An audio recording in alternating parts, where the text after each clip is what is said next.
in terms of consumers, they rarely turn back when they've had good food. Like our hens are, like if you eat real eggs from hens that have moved on pasture daily, they're nothing like eggs you can buy in the store. Now, we sell them at the price of organic eggs in the store, but those organic green box eggs with a picture of a happy chicken in the sunset, they're just from a mass-produced organic.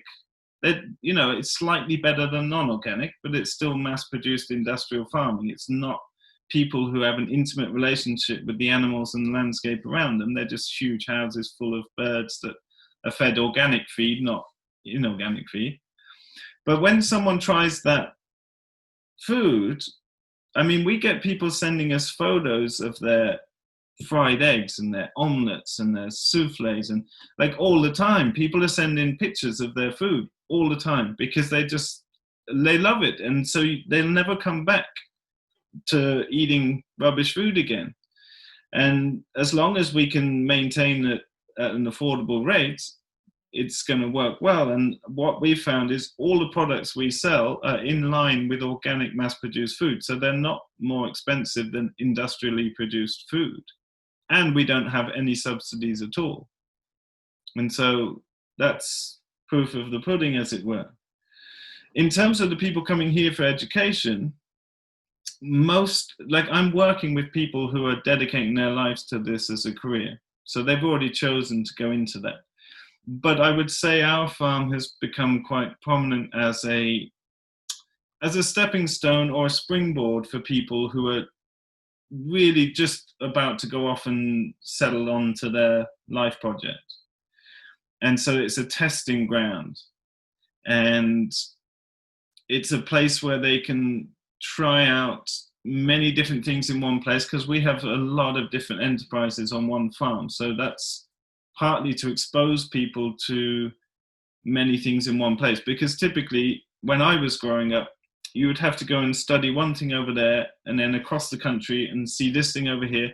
But when you don't see these enterprises working together, you miss the interaction between them.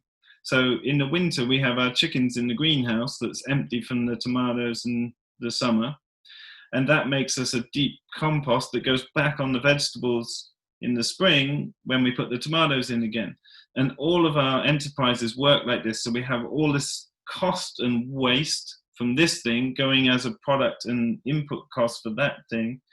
And that's the beauty of having many different enterprises in one place. So a big part of what I was doing with the plan of this farm was to design the sort of place that I wished I had been able to find when I was learning, because it was very mishmashed. It cost me a decade and probably 100,000 euros of traveling around the world and doing training with people and, trying to find out a bit of everything. And so I think when people come here and get exposed to that, one of the most interesting things that happens is they come here with a fixed idea of, I'm going to be a market gardener. I want to grow vegetables on the edge of my town, and that's what I'm doing. And then they will fall in love with raising poultry and go off and set a business up doing that. And that happens more often than I would imagine it would. It's surprising. So that can be really helpful. It's like a big part of what we're doing is looking at psychology and context clarification, value clarification, as well as decision-making, business planning. And that stuff is really undervalued and underlooked. Most people have got a lovely, cute idea of, I'll live outdoors, grow some vegetables. And it's like, well, that's quite easy. Growing vegetables is easy. Running a business while managing a family and having a baby, that's tough. So it's like, so let's cut out that bit, look at this bit. And by the time we've been through all that and really, put the numbers through the ringer, it becomes obvious to them that they could meet their life goals much easier in this way. And so that's really great. And then on the flip side, sometimes people get the reflection back that they can't handle this. They want to be up at 9 o'clock every day in the morning. It's like, no, farming doesn't work like that. It's like animals need to move at 6 in the morning here because the sun is up super early in the summer. It's like you don't get to set the the rules. You're working with a natural system and you're putting animals in fences. You just elevated their care above your own. It's like, it's not time to sleep in, it's time to go start work. So that occasionally people realize they're not made for it, but most of the people that come to our education programs they already know those basic things. So they're coming with a higher level of experience. So that actually also answers part of my question before about participating with the system rather than trying to impose your own rules onto it. I think that in that there's a seed of what's wrong with how we interact with nature and how we can do it better. Oh, we love to impose ourselves, don't we? And we love to fight symptoms, not core problems. And so if you think about our education or our financial system, our political system, whatever it is, it's like we love to fight symptoms and manage reactively. And that's how all institutions and governments on the planet today are run. And it fails. Every time in history you look, that will fail because we're dealing with complexity as farmers. So you could say in system science, you have hard systems and soft systems, right? So a hard system is complicated, like a mobile phone or a space rocket or a computer. It seems complex if you don't know about these things, but it's not complex at all. It's a hard system. It's complicated. It's made up of lots of things that you press that and it'll go bing, and that's all it does. And that means if it goes wrong, you can diagnose what's gone wrong, fix it, and it'll work again. But with farming, we're working with, or ecosystem management, whatever, we're working with all soft systems. And soft systems are defined by things that evolve in ways you can't predict. So economy, ecology, society, they're all complex by nature. And the trouble with making decisions in the face of complexity is that you will have unintended consequences as normal. So think about how we employ some of the best brains on the planet. We have, too much CO2 in the atmosphere, so why don't we come up with a way to fly a rocket in space and disperse little mirrors to reflect the sunlight back in space? What could go wrong with that, And it's a symptomatic, that's how we deal with it. We fight symptoms, not the core problem. The core problem is that nearly all the carbon in the atmosphere is actually from the soil, not from burning fossil fuels. It's at least equal, maybe more, is from topsoil. And what happens on most of the world's surface, about 60% of the world's surface was grassland covered in millions of animals. And those animals were removed because we shot and ate them, or we had 50 years of range science that said animals cause desertification. So we took all the animals away and it got worse.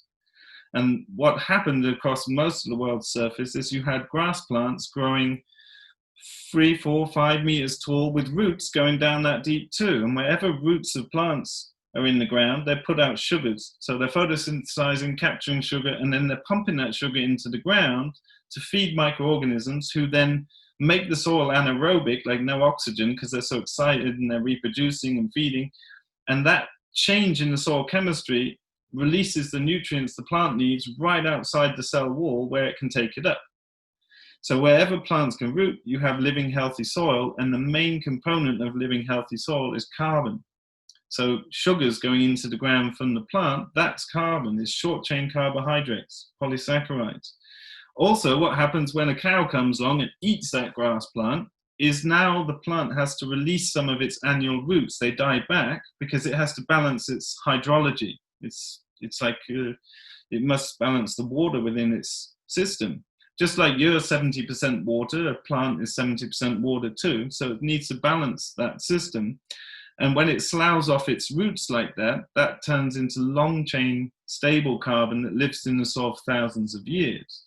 That's where all that carbon that's now up in the atmosphere came from. You've got desertified regions across the states, across Central Africa, across the Middle East, that were once thriving grasslands covered in, you can read back reports when the English landed gentry would go to North Africa, sit on an elephant and shoot 4,000 or 5,000 gazelle in a weekend for pleasure.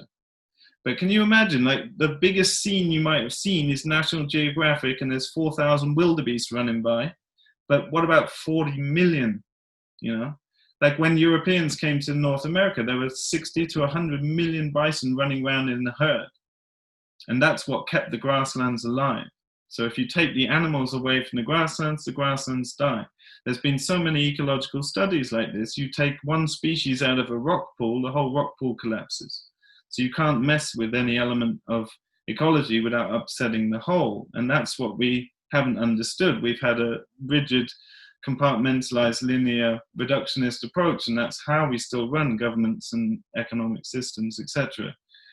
But hopefully it's becoming more and more apparent to people that we need to think in whole systems, and many of us already do, but our governments and the policymakers are not yet thinking in those ways, and so they will continue to fail because unintended consequences will continue.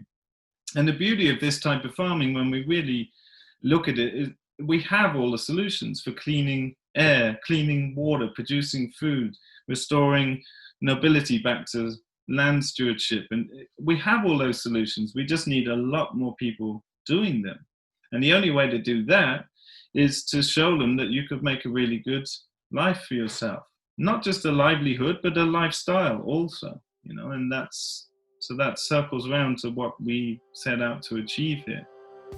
If you like this content, you might want to check out our 7 Ways to Adapt to the Future guidebook. Get it for free at futurethinkers.org/signup. You might also want to check out our Future Thinkers membership area. We have courses there to help you adapt to the changing world, build resilience, upgrade culture and society, and create meaning and purpose in your life. As well, you'll get access to our community, all of our unreleased content, private Zoom calls, live Q&As with guests, workshops and events, and more. Just go to members.futurethinkers.org. And if you enjoyed this video, please like, share, and comment. It really helps out our show more than you know. And if you want more like it, then subscribe and hit that bell icon to be notified of new videos. See you next time.